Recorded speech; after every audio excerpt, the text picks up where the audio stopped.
Hey everyone, welcome to Singularity Computers Client Build 6 Part 3. In the last part of the build log I focused on the case mods, but I didn't quite get them finished. I still had a bit of painting to do. So I'm going to get that all finished in this part of the build log so that you'll be able to see the finished and assembled case with all of the modifications.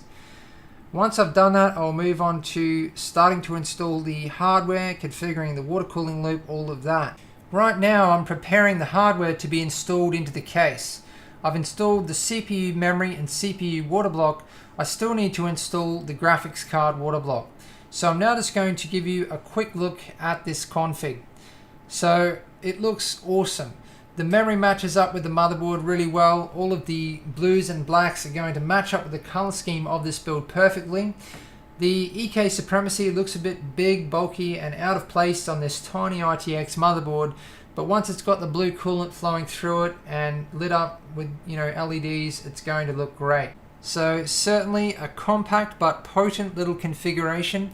I'm looking forward to seeing what this CPU and motherboard can do when I push it to its limits. I'm now going to go back and show you where I'm up to with the case mods.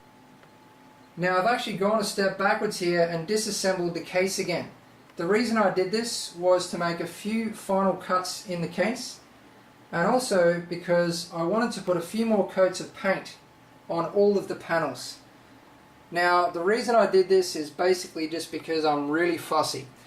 The finish on the final panel ended up slightly different to the finishes on the rest of the panels, so I put a few more coats of paint on all of the panels just to match up the finishes. And the reason the finishes ended up different was because I had a lot of trouble painting the final panel. It took a lot more surface prep, a lot more sanding between coats, and it ended up with a smoother and glossier finish, which I'm actually really happy with. Now that these panels have so many coats of paint on them, they're extremely strong. The surface that I've ended up with, it's smoother, it's glossier, it's a lot stronger. It suits the blue color a lot better. If you remember, the finish that I was going for originally was basically the finish of the stock paint job on the case, which is pretty much a satin or matte kind of orange peel finish. It's a little bit raised, but I'm really happy with what I've ended up with. It's definitely worth all of the work. Just to give you an idea, the radiator grill, which I think is steel, took 3 days for surface prep, painting and dry time. The plastic panels took 9 days. So definitely a lot of work. But basically plastic can be challenging to paint. And I find the softer the plastics, the more flexible they are, the more difficult they are to paint. And these panels are the Bitfinex soft touch materials, so they were a nightmare to paint. Basically it just means a lot of work. So there it all is. All the panels are painted and complete. Let's give you a close up there. That's basically what that whole panel looks like. So fairly glossy. Okay, now the final cuts that I had to make in the case. I ended up having to make a fair few more cuts. One of them was in the bottom, so I've had to cut this hole here. Now these here are actually for the fittings on the bottom of the radiator, and this here is for the radiators to sit down through. Basically my initial measurements were about 1.5 millimeters off, and the holes didn't quite line up on the front, by 1 to 2 millimeters. So because of that, I've had to let the radiator slightly hang out of the bottom. But you might think a hole in the bottom of the case is a big problem, but actually the gaps that are left around the outside of the radiator are only as big as the holes in the case here. So I'm also going to put some U-channel around there, which will make it even tighter. So what you end up with is not really a hole in the bottom of the case, just a few small gaps. You'll notice that I've gone around and touched up all of the cuts. Now originally I actually did this with a piece of sponge just to touch up exactly where it was needed, but what I've done, I've actually sprayed a lot of this case. So I've started here, I've put a couple of coats on around there, and it basically goes down to about here, a couple of coats, and then I've blended it out into the stock paint of the case. So I think it looks awesome. The case is looking great. This entire front panel has been sprayed, so I've done a lot of work, you know, on the case itself as well, a lot of painting. This entire back panel has been sprayed.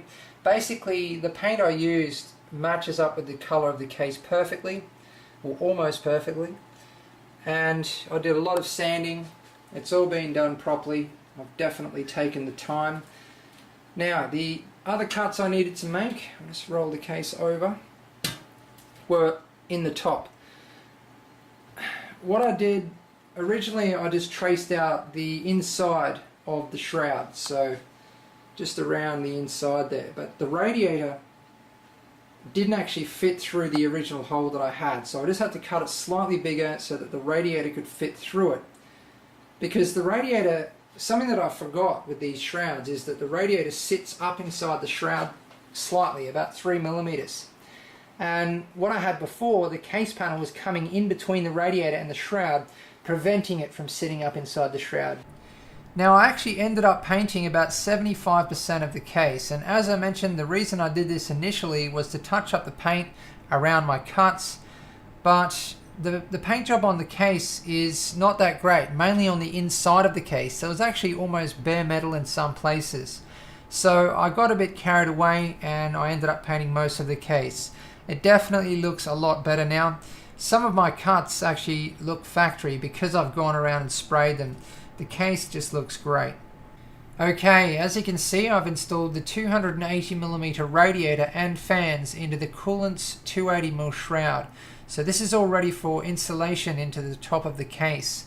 I've used ModSmart black 140mm fan grills to protect the radiator fins. Now all the bolts that I've used in this build are black M4 button head Allen key bolts. I've used a combination of 4mm, 6, 8, 30 and 35mm. I've also used M4 washers and nuts, so you'll see them all around the build. So you can see the config is very low profile. The radiator is only 29.6mm thick and it's sitting partially inside the shroud. I just love the aesthetics of the noise blocker fans. These are the noise blocker PK2s. You can see I've also used ModSmart black 140mm grills on this side to protect the fans. Over here you can see that I've mounted the reservoir and pump configuration to the 240mm radiator. So this is all ready for installation. I'm trying to do as much of the assembly as I can before I install components into the case, because it is going to get tight in that case as the build progresses. You can see that I've also started the Bitspower Crystal Link configuration. I'm actually going to try to do as much of this loop as I can in Crystal Link, and I'm really excited about the way it's going to look. Now I've mounted the pump and reservoir configuration with the two 50mm AlphaCool res mounts. So I've bolted those to a UN Z2 bracket. Underneath that is a ModSmart black 120mm grill. Then I have the noise blocker PLPS 120mm fan, and I just bolted straight through all of that and into the radiator. I'm definitely going to sleeve all of the cables in this build, so don't worry about that. So you can see the fittings that I have are Bitspower Black Sparkle, as always. It's my signature. So I have a couple of 90-degree single rotary fittings, a couple of 90-degree dual rotary fittings, and some extensions here and there, as well as the Crystal Link configuration. So that's all ready to go. Okay, here it is at last, the fully assembled case, and the radiators are also installed. I'm really happy with it. I'm glad that I put so much work into the paint. It really shows. The finishes are just perfect on all of the panels. And I really like the color scheme. It's definitely going to look a whole lot better once the build is finished, because there's going to be a lot more black and also blue inside of the build. I'm going to have nice big side panel windows so that you can see all of the hardware. I just thought I'd take this opportunity to mention a couple of things that people have made comments about while you were taking a look around the build. I always do my very best to get my videos live as soon as I possibly can. I want to get them to you all ASAP, but for me it is always quality over quantity. And that goes for everything for me, mainly my builds. I will always take all the time I need to perfect my builds. Nothing else matters, even if I end up uploading a video late, which I absolutely hate doing. The quality of the build is my absolute priority. Now the other thing is, just take a look at the modifications that I've done to this case. Look at the front panel. I have modified this front panel purely to increase ventilation to the radiator mounted in the front of the case. So it's a practical mod purely for performance. Then take a look at the top panel. I've mounted a shroud. This increases the radiator capacity, which again improves the performance of the water cooling loop. It also increases the room inside the case so that I can install more hardware, more high performance hardware. So basically all the mods that I've done to this case are for performance, for practical reasons, but I've done them in such a way that they are aesthetically pleasing. I've used nice smoke plexi, I've included some paint, all of that. So this is because I come from an overclocking background. Every time I build a system, if it's up to me, performance is the priority. I'm not going to go doing mods just for the purpose of making a build look pretty. Instead, I'll put that time and that effort and money into increasing the performance. So no doubt you've definitely had a good look at the case by now, the mods, the painting that I've done, but I will just have a quick talk about it. I did show you in the first part of the build log most of what I was doing to the case, but basically the difference now is that it's all put together, the radiators are installed, but also the case feet are installed, the flexible plastic panels at the top and bottom of the case. And I painted them blue all to fit in with the front panel because I have the blue strip around the outside of the front panel. And that fits in perfectly with the case feet because they're around the outside also. I think you can see what I mean by that. That's why I picked the colors, that's why I laid the colors out like this. And then I have the black which goes all the way across behind the white radiator grille because the plexi is black and then the radiator is black. And I actually also have another black radiator grille in behind the white one. It's another 240mm Phobia radiator grille. I decided to leave it black, not paint it white like the other one, because I didn't really want you to be able to see it. I wanted it to blend in with the radiator behind it. So I'll talk about why I installed that shortly. Now the colors on the top, I think they work well because in the middle it's all black, the shroud, the fans, the fan grills. Then you have two white strips down either side, and then again around the perimeter you have blue. Now looking from the side, I think it's really important that I make sure that the side panel windows are as big as possible. Otherwise there's going to be too much white in the side panels and it's going to look funny having two blue strips, one at the top, one at the bottom, and then all this white in the middle. So if the side panel window is as big as possible, it'll be great because it will mean that you'll be able to see plenty of the inside of the build. Now for a look in at the 280mm radiator in the roof and the 240mm radiator in the front of the case. Now these radiators were a tight fit. Not at the front here. You can see there's actually a 20mm gap between the end of the 280 and the front panel of the case, and also a 20mm gap between the top of the 240 and the 280. There's plenty of room up there for ventilation, for mounting. There was no problems there. It was at the bottom of the case that I had trouble with the 240mm radiator, which is why I had to cut these holes. These holes solve all my problems, but it was still a very tight fit, which I wanted. But you can see the fittings are actually about 0.5 millimeter off the bottom of the case. So they were almost touching. I nearly needed to cut another hole just for those fittings, which, I certainly wouldn't have done that. But those fittings are looking awesome. It's just the very beginning of the Crystal Link configuration. I'm really looking forward to continuing work on the water cooling loop. The tubing routing so far is just spot on, exactly how I want it. Now, this is the secondary radiator grille that I installed Now the reason I installed this was actually to cover up the cut in the front panel of the case, because looking in on this angle you could see the jagged edged cut in front of the radiator. And that was the ugliest cut in the entire build, because there's really nothing you can do when you're cutting honeycomb.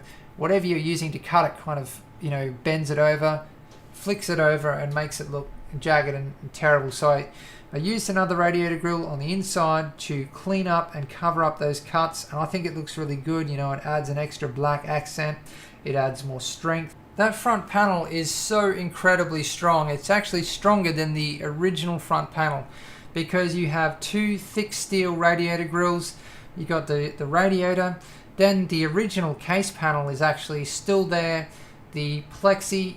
There's so many panels there, and there's the bolts just bolt straight through all of those panels. There's 8 bolts holding the radiator into position. Now the reason these holes are a little bit too big at the bottom is because when I was measuring them up, I didn't want to go assembling the entire front panel and radiator, because the more times I assemble and disassemble all of the panels that I modified, the paint is still a little bit soft because I'm working on it a bit too early. There's a chance of damaging them.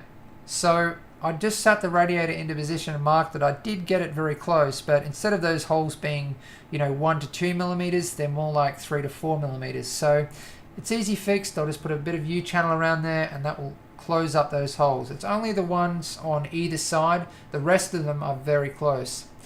Now looking at the 280 millimeter radiator. Now this is where it was a tight fit. At the front and down either side there's plenty of room, but at the back, the end tank, the inlet and outlet, was actually touching the back of the case. I'll show you that as the build progresses. Just a quick look in from the other side of the build. At this point in time, you're basically looking, the build looks the same from either side.